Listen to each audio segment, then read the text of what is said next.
में क्या होता है कि 5 वक्ता नमाजों की बाजमात अदायगी का हमसे एहतमाम होता है। इमामत मामूली खिदमत नहीं है, बहुत मुश्किल काम है। मैं कई मर्तबा सुना चुका, एक मुसल्ली था मुझसे कहने लगा कि आप इमामत करते और तनख्वाह लेते, आप अगर इमाम नहीं रहते तो भी तो आपको नमाज पढ़नी पड़ती ना, तो जो नमाज आप पढ़ते वही नमाज आप बजाय छटाई के मुसल्ले पर पढ़ लिए तो आप पगार लेंगे क्या? मैंने कहा नहीं, बात ऐसी नहीं है, समझ का फर्क है। बोलो एक काम करो। बोले क्या? मैंने कहा तुम महीने भर 5 वक्त की नमाज हमारे मुअज्जिन साहब के बाजू में पहली सफ में पढ़ो, जो पगार मिलेगी वो तुम ले लेना, जो तनख्वाह मिलेगी वो तुम ले लेना।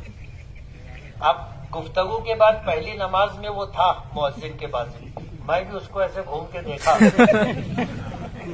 दूसरी नमाज में 2-4 लोगों के बाद था, मैं उसको देखा ना तो वो सर उठा ही नहीं रहा था नीचे से। तीसरी नमाज में पहली सफ के आखिर में था और चौथी नमाज में नहीं था पहली सफ में। अब हमारे यहाँ सहूलत ये है कि नमाज पढ़ाए, सलाम फेरे, दुआ किए, निकल के मदरसे में चले जाते हैं और वहां से दरवाजा है, मैं भी सहन में आकर के खड़ा हो गया उसका इस्तेकबाल करने।